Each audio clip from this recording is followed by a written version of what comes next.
She was just a poor maid. He was the richest man in Texas. But what happened at midnight changed everything.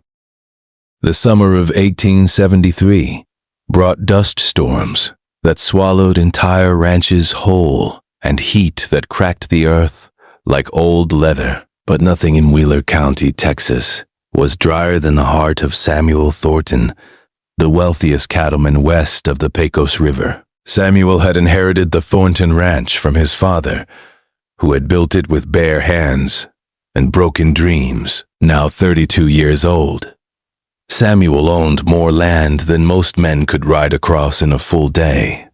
He had everything a man could want: thousands of cattle, a mansion that gleamed white against the brown Texas landscape, cowboys who tipped their hats when he passed.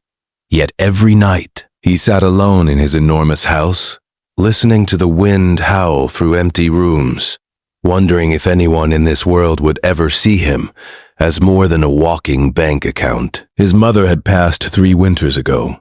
His father, 2 years before that. His younger brother had taken his inheritance and disappeared to San Francisco, chasing gold and women who laughed too easily. Samuel stayed behind, married to the land, faithful to a legacy he never asked for.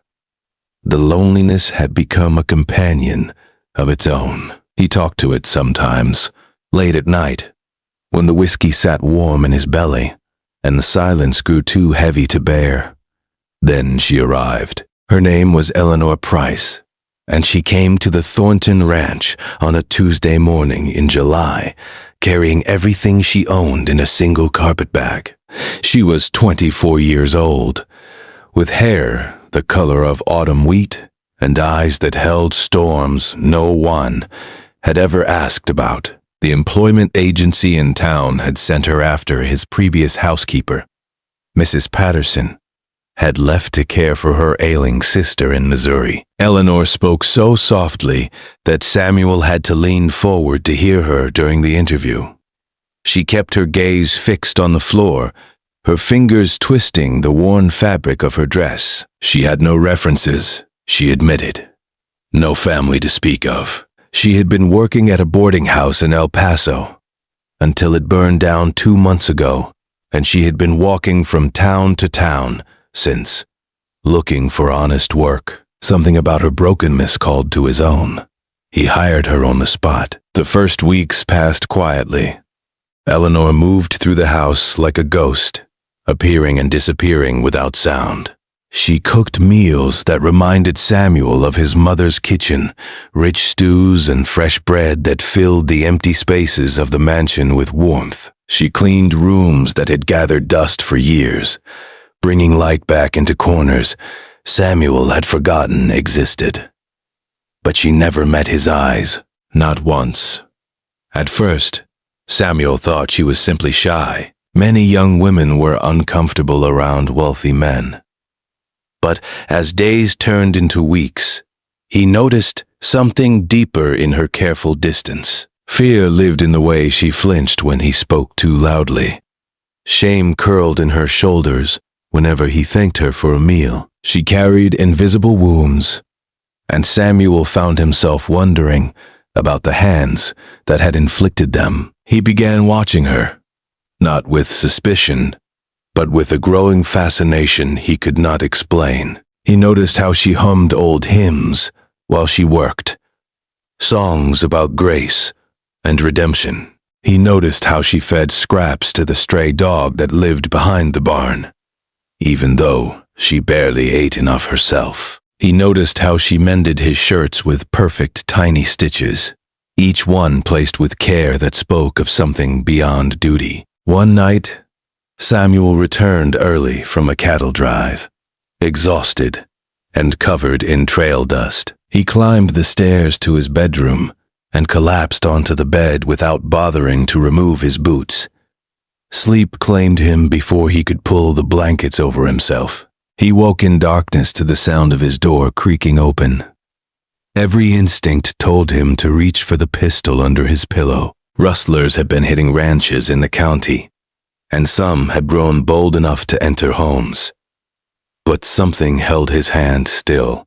Perhaps it was the lightness of the footsteps.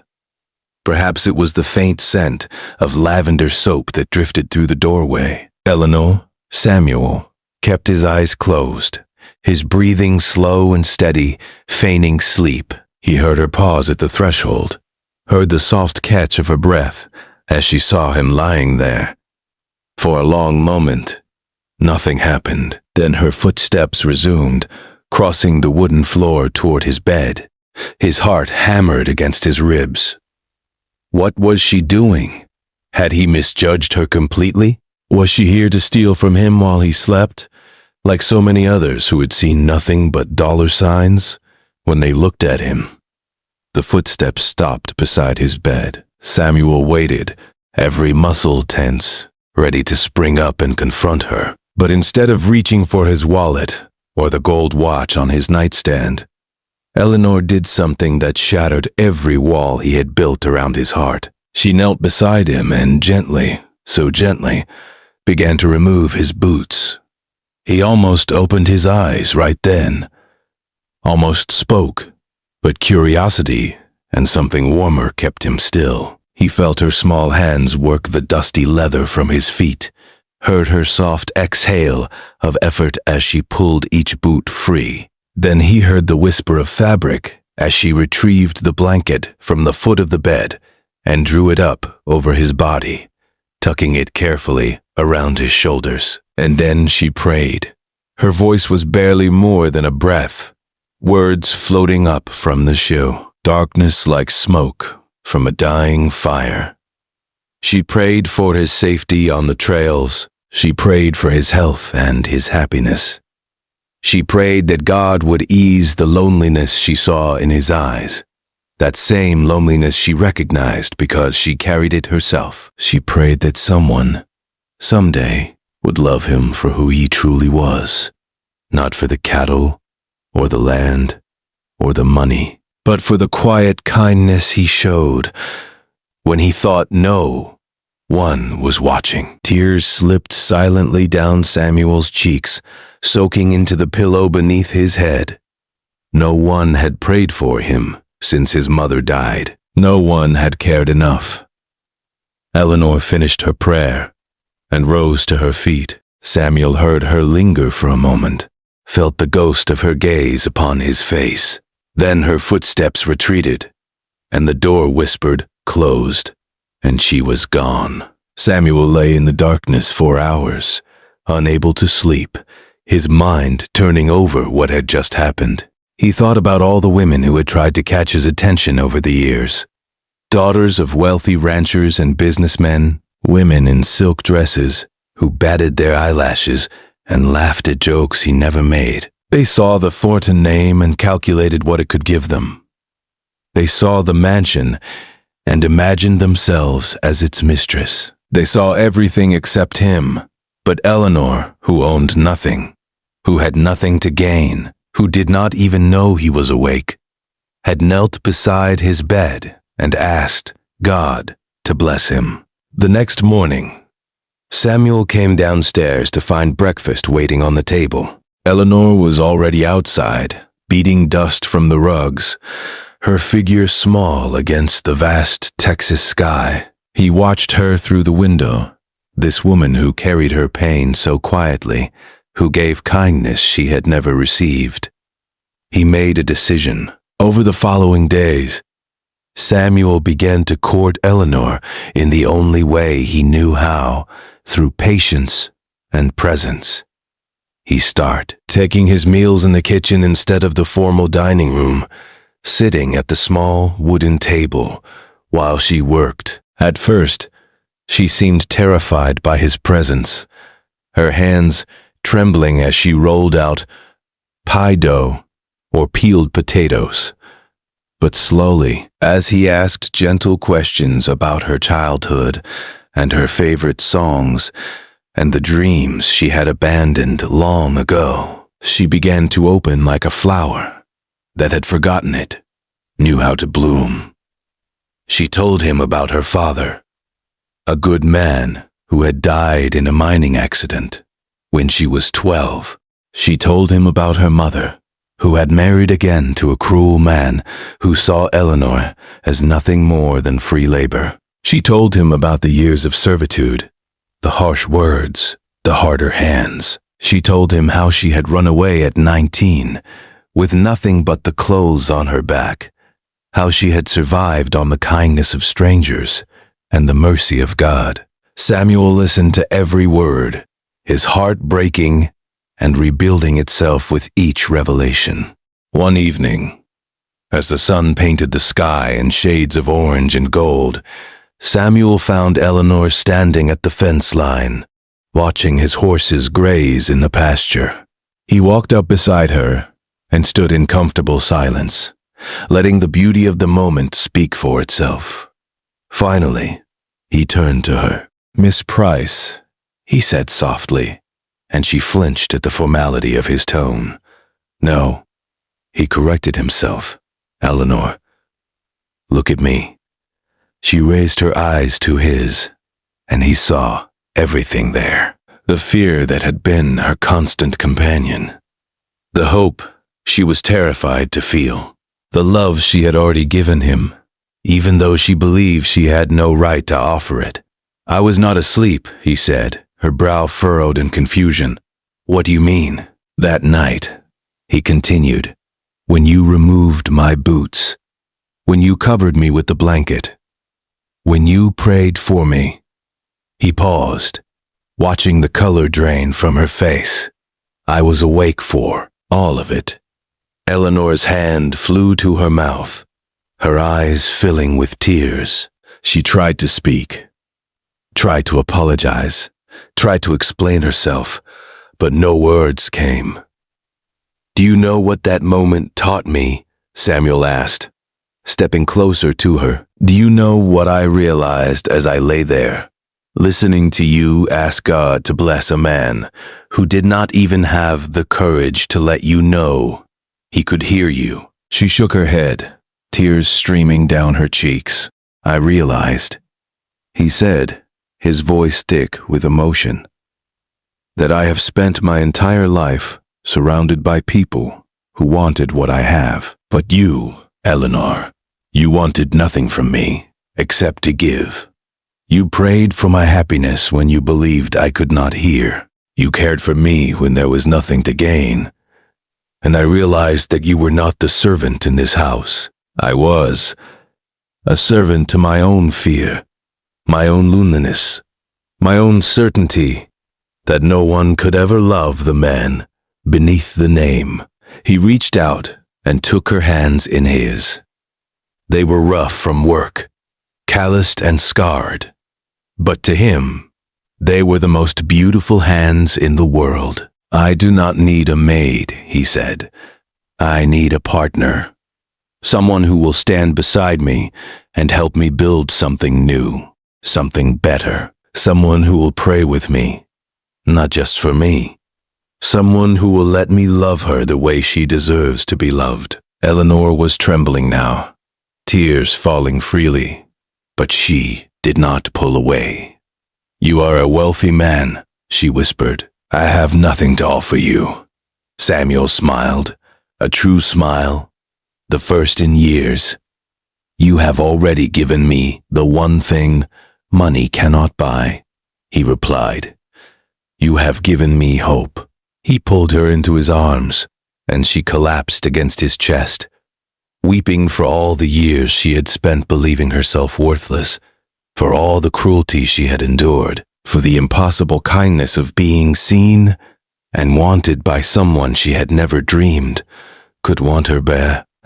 They stood there as the sun sank below the horizon, two broken people finding wholeness in each other, two lonely souls discovering that they had never been meant to walk alone. The wedding took place 6 months later, in the small chapel in Wheeler County.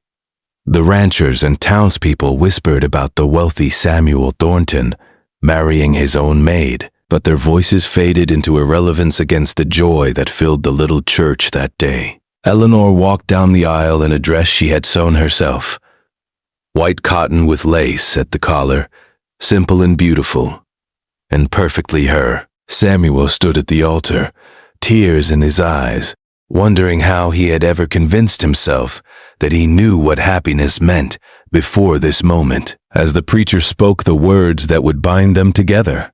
Samuel thought about all the nights he had spent alone in his empty mansion, all the meals eaten in silence, all the prayers he had stopped believing anyone would answer. And he looked at Eleanor, his Eleanor, and he knew that every lonely moment had been leading him to her.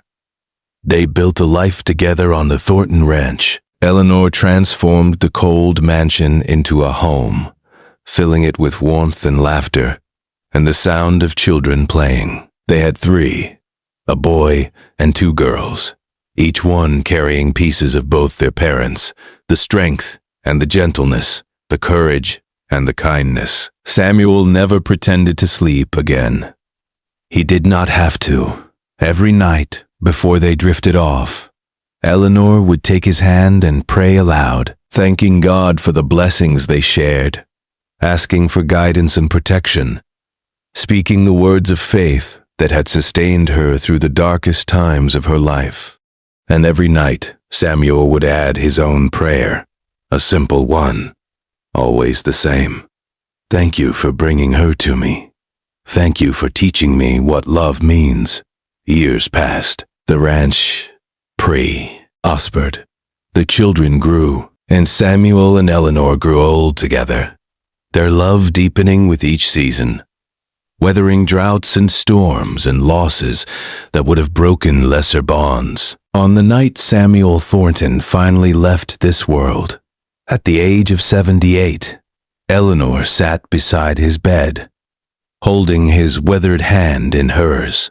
His breathing was shallow, his eyes closed, but a small smile played on his lips. "Are you awake?" she whispered, the same question she had never asked all those years ago. His eyes fluttered open, filled with a love that had only grown stronger over 4 decades. "Always," he breathed. "For you, always." And with those words, he slipped away, carried on the wings of every prayer she had ever spoken for him, into an eternity where loneliness could never reach him again. Eleanor buried him beneath the old oak tree, where they had shared their first kiss, the tree where their children had climbed and their grandchildren had played. She visited him every day until her own passing 3 years later, talking to him about the family they had built, the love they had shared, the life that had begun with the shy maid removing the boots of a sleeping cowboy who was not really sleeping at all. And when they laid her to rest beside him, the preacher spoke of a love that had defied every expectation, a love built not on wealth or status, but on the simple, sacred act of caring for another person without expecting anything in return. The Thornton Ranch still stands today, passed down through generations, each one carrying the story of how it all began. And if you visit on a quiet evening, when the sun is setting and the wind is still, old-timers say you can still hear the echo of a woman's voice, soft and faithful, praying for the man she loves.